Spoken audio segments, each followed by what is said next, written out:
Welcome again to the class. Good morning, all of you. Chapter 1 Equality in Indian Democracy.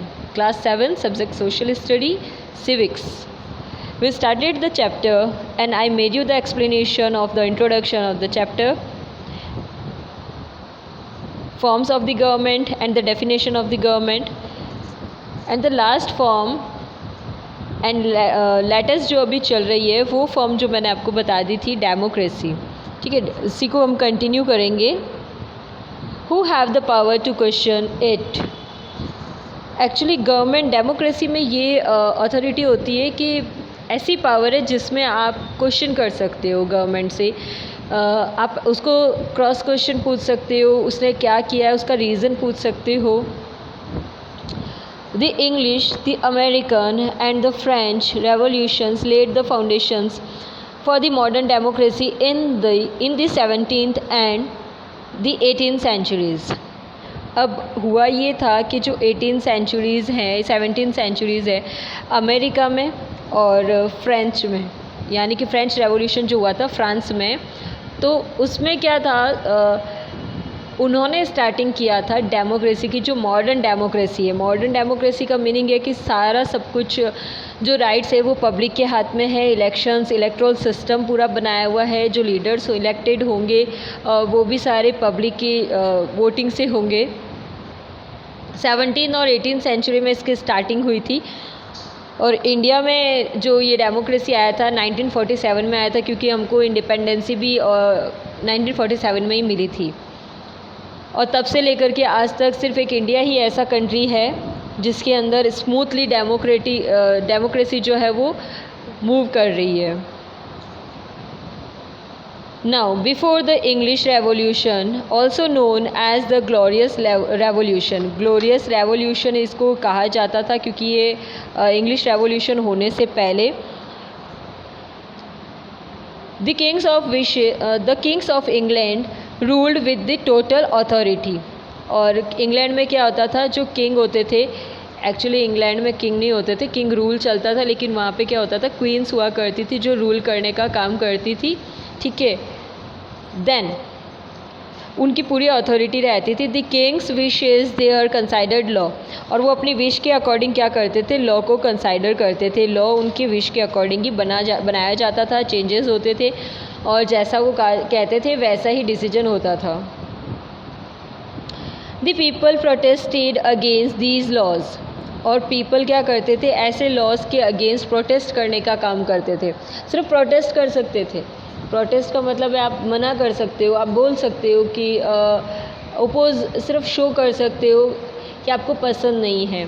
ठीक है, but उसको decline नहीं किया जा सकता, उसको फिनिश नहीं किया जा सकता। The people protested against these laws. They passed the Bill of Rights and established the idea that the people of a country must have a say in government. अब क्या हुआ था, एक बिल पास हुआ था। कैसा बिल था, rights का था। जैसे मैंने आपको बताया था पार्लियामेंट्री सिस्टम जो था वो अपने हुआ करता था। पार्लियामेंट्री अभी भी होता है। कोई भी अगर बिल कोई भी रूल बनता है या कोई भी ऐसा एक्ट या लॉ आ जाता है तो वो सारा पार्लियामेंट में पहले उसका बिल होता है, यानी कि प्रपोज़ल जो होता है ना, उस प्रपोज़ल को, उस ऑफ़र को, आइडियाज़ को, थॉट को, विश को पॉलिटिकल लैंग्वेज में क्या बोला जाता है, बिल बोला जाता है। क्योंकि आप उसको जब प्रपोज़ल डाल रहे हो, उसका ऑफ़र कर रहे हो, तो पार्लियामेंट्री में ऑफ़र किया जाता है तो उसको बिल बोला जाता है। वो बिल पास होता है, उसके बाद जाके वो जो भी विश या थॉट है वो एक एक्ट का रूप लेता है या एक्ट में कन्वर्ट होता है। तो राइट्स जो थे, उनके फंडामेंटल राइट्स जो होते हैं पब्लिक के, वो क्या थे, उसका बिल जो था वो बनाया गया था और पास हो गया था। Establish the idea that the people of a country must have a से इन गवर्नमेंट। और गवर्नमेंट के अंदर सब पब्लिक को राइट होना चाहिए कि वो कुछ कह सके। The English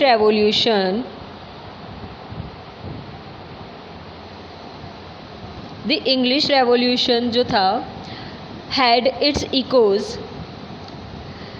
in the American and the French revolutions. अब जो इंग्लिश रेवोल्यूशन हुआ था या अमेरिकन रेवोल्यूशन हुआ था या फ्रेंच रेवोल्यूशन या कोई भी रेवोल्यूशन हुआ हो, उसमें सबसे ज़्यादा प्रेशर इसी चीज़ पे डाला गया था कि पब्लिक की जो विषय उसको ध्यान में रखा जाए, उसकी जो चॉइस है उसको गवर्नमेंट क्या करे, ध्यान में रखे कोई भी डिसीजन लेने से पहले। और सारे डिसीजंस जो हैं वो पब्लिक की फैसिलिटी के और उनके कंफर्ट जोन के अकॉर्डिंग लिया जाए। The English Revolution had its echoes in the American and the French revolutions, which also emphasized the people's right to govern themselves। और पब्लिक को हक होना चाहिए कि वो खुद को गवर्न कर सके।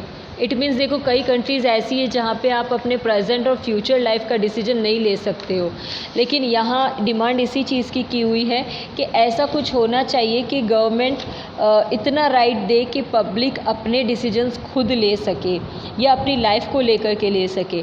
और इंडिया में तो इतनी ज़्यादा फ्रीडम है कि गवर्नमेंट कौन सी बनेगी ये भी राइट हमारा ही है, कौन सी गवर्नमेंट रूल करेगी कौन सी नहीं करेगी। Which also emphasized the people's right to govern themselves. Later on, the term democracy was expanded to include the ideas of universal adult franchise and socio-economic equality. Most governments today are democracies. अब क्या हो गया था ना, धीरे धीरे देखो adult franchise को क्या मिल गई थी, परमिशन मिल गई थी। What is the meaning of the adult franchise?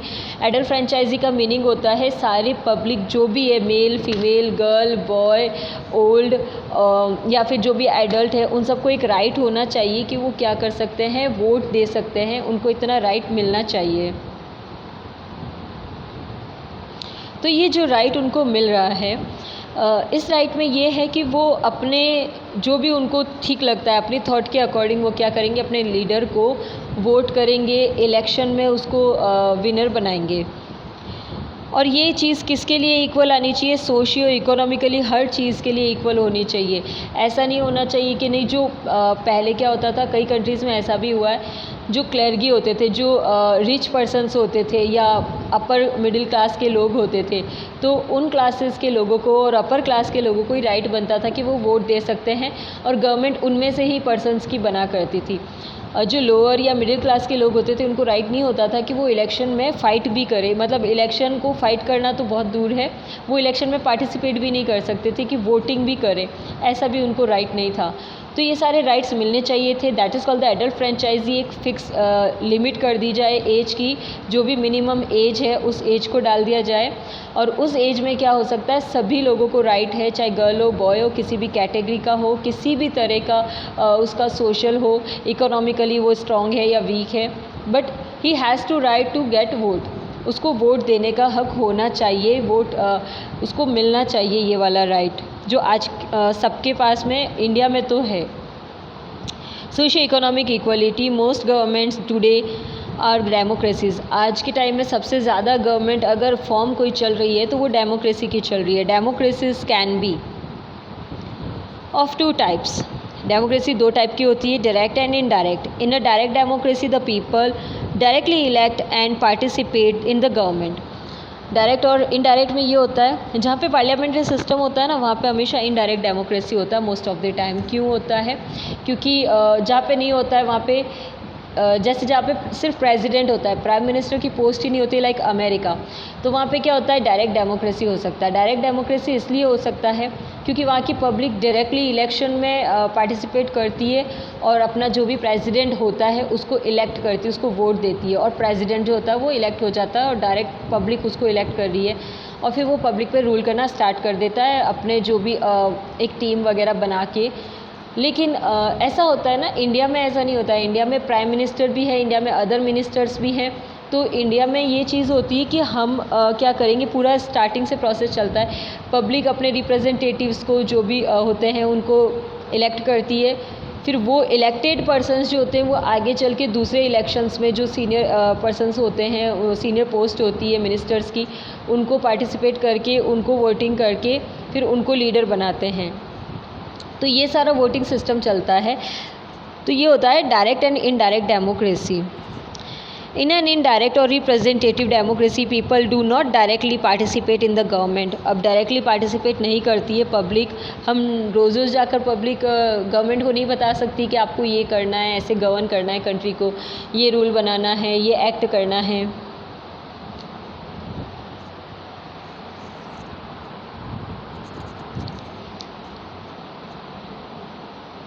Now, people do not directly participate in the government. Instead, they elect leaders to the government who take decisions on their behalf. अब जो वो अपने खुद के leader जो elect कर रहे हैं ना, उन्हीं के बिहाफ पे क्या होता है, नेक्स्ट जो इलेक्शंस हुए हैं उनके बिहाफ पे जो लीडर्स इलेक्ट हो गए हैं वो पब्लिक की तरफ से क्या करेंगे, आगे वाले डिसीजंस लेंगे और कंट्री को गवर्न करने का या स्टेट को गवर्निंग करने का काम करते हैं। These leaders serve as the representatives of the people. ये सिर्फ पब्लिक के रिप्रेजेंटेटिव्स होते हैं। आपने अक्सर एक चीज़ सुनी होगी, पॉलिटिशियंस एक वर्ड यूज़ करते हैं, हम तो जनता के सेवक हैं, है ना, मतलब जनता के सेवक हैं, हम तो जनता के गुलाम हैं, नौकर हैं। वो इसका मीनिंग यही होता है कि वो रिप्रेजेंटेटिव्स हैं, पब्लिक को रिप्रेजेंटेट करने के लिए किया जाता है। इन लीडर्स का यही रोल होता है, ये उनका रिस्पॉन्सिबिलिटी होता है।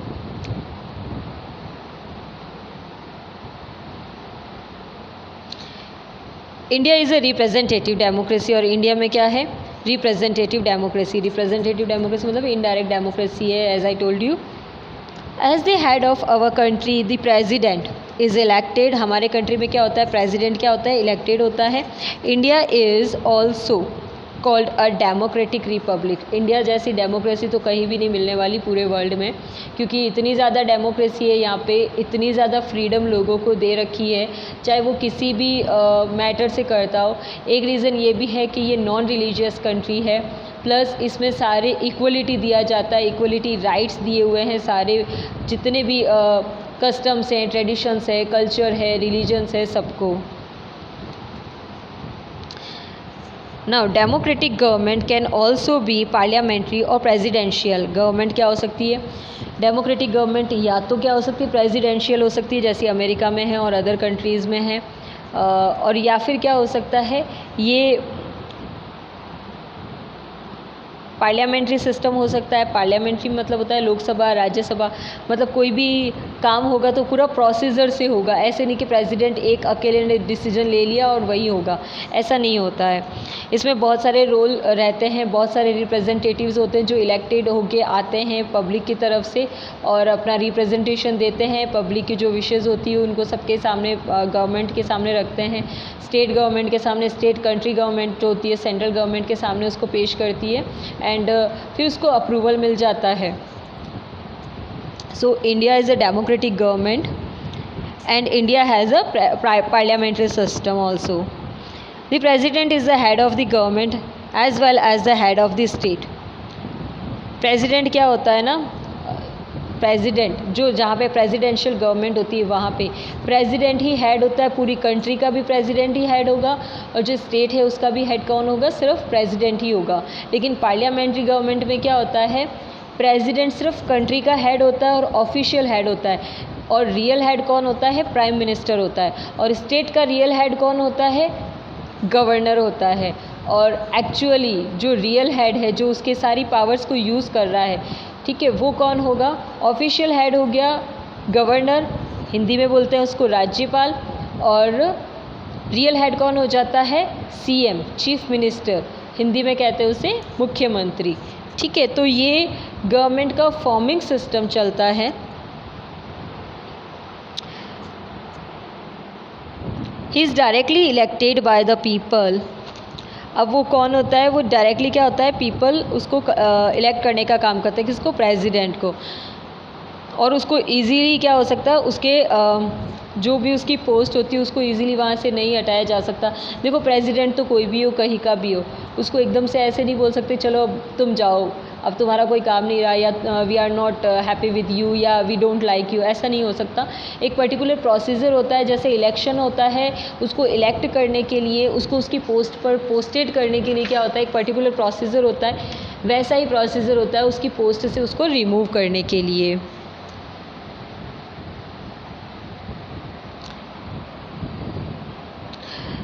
The Prime Minister is the head of the government.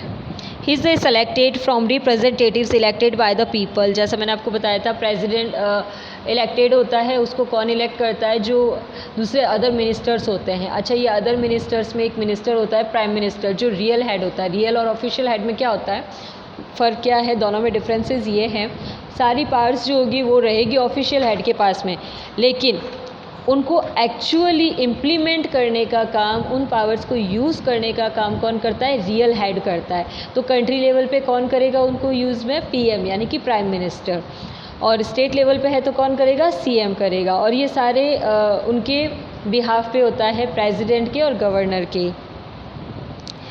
So president को कौन प्रेसिडेंट को इलेक्ट करेंगे अदर मिनिस्टर्स, और प्राइम मिनिस्टर को कौन करेगा, जो रिप्रेजेंटेटिव्स इलेक्ट होके आए हैं पब्लिक की तरफ से, वो क्या करेंगे, प्राइम मिनिस्टर को इलेक्ट करने का काम करते हैं। और इनको अपने पोस्ट से, ऑफिस से रिमूव करने के लिए पार्लियामेंट्री में एक पूरा प्रोसीजर चलता है, वोटिंग सिस्टम होता है जिसमें, और मेजॉरिटी जहाँ भी होगी, जैसे अगर उसको हटाना है तो यस में अगर मेजॉरिटी आ रही है, मेजॉरिटी का मतलब होता है ज़्यादा वोटिंग अगर उसको हटाने के लिए आ रही है तो ऑब्वियसली उसको उसकी पोस्ट से हटा दिया जाएगा, और अगर माइनॉरिटी आ रही है तो उसको पोस्ट से नहीं हटाया जाएगा। ये एक प्रोसीजर होता है। The president is the head of the state, और प्रेसिडेंट क्या होता है, पूरे स्टेट का हेड होता है। ही और she is not directly elected by the people. President देखो इनडायरेक्टली में क्या होता है, कोई भी डायरेक्टली इलेक्ट नहीं होता है। इनडायरेक्ट डेमोक्रेटिक गवर्नमेंट के अंदर कभी भी कोई भी प्रेसिडेंट डायरेक्टली इलेक्ट नहीं होता, पब्लिक जाके डायरेक्ट इलेक्ट नहीं करती है। जैसे आज इंडिया है, इंडिया में प्रेसिडेंट का इलेक्शन हम जाके नहीं करते हैं, ठीक है, हम जो रिप्रेजेंटेटिव इलेक्ट करते हैं वो जाके आगे प्राइम मिनिस्टर को इलेक्ट करते हैं, और प्राइम मिनिस्टर और अदर मिनिस्टर्स मिलके क्या करते हैं, प्रेसिडेंट को इलेक्ट करने का काम करते हैं। So that was the all about the democracy. In the next class, we will continue this topic and complete this.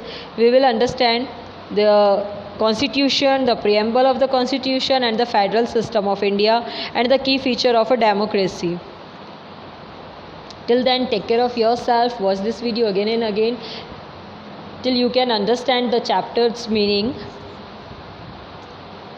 Thank you for the watching. Take care of yourself.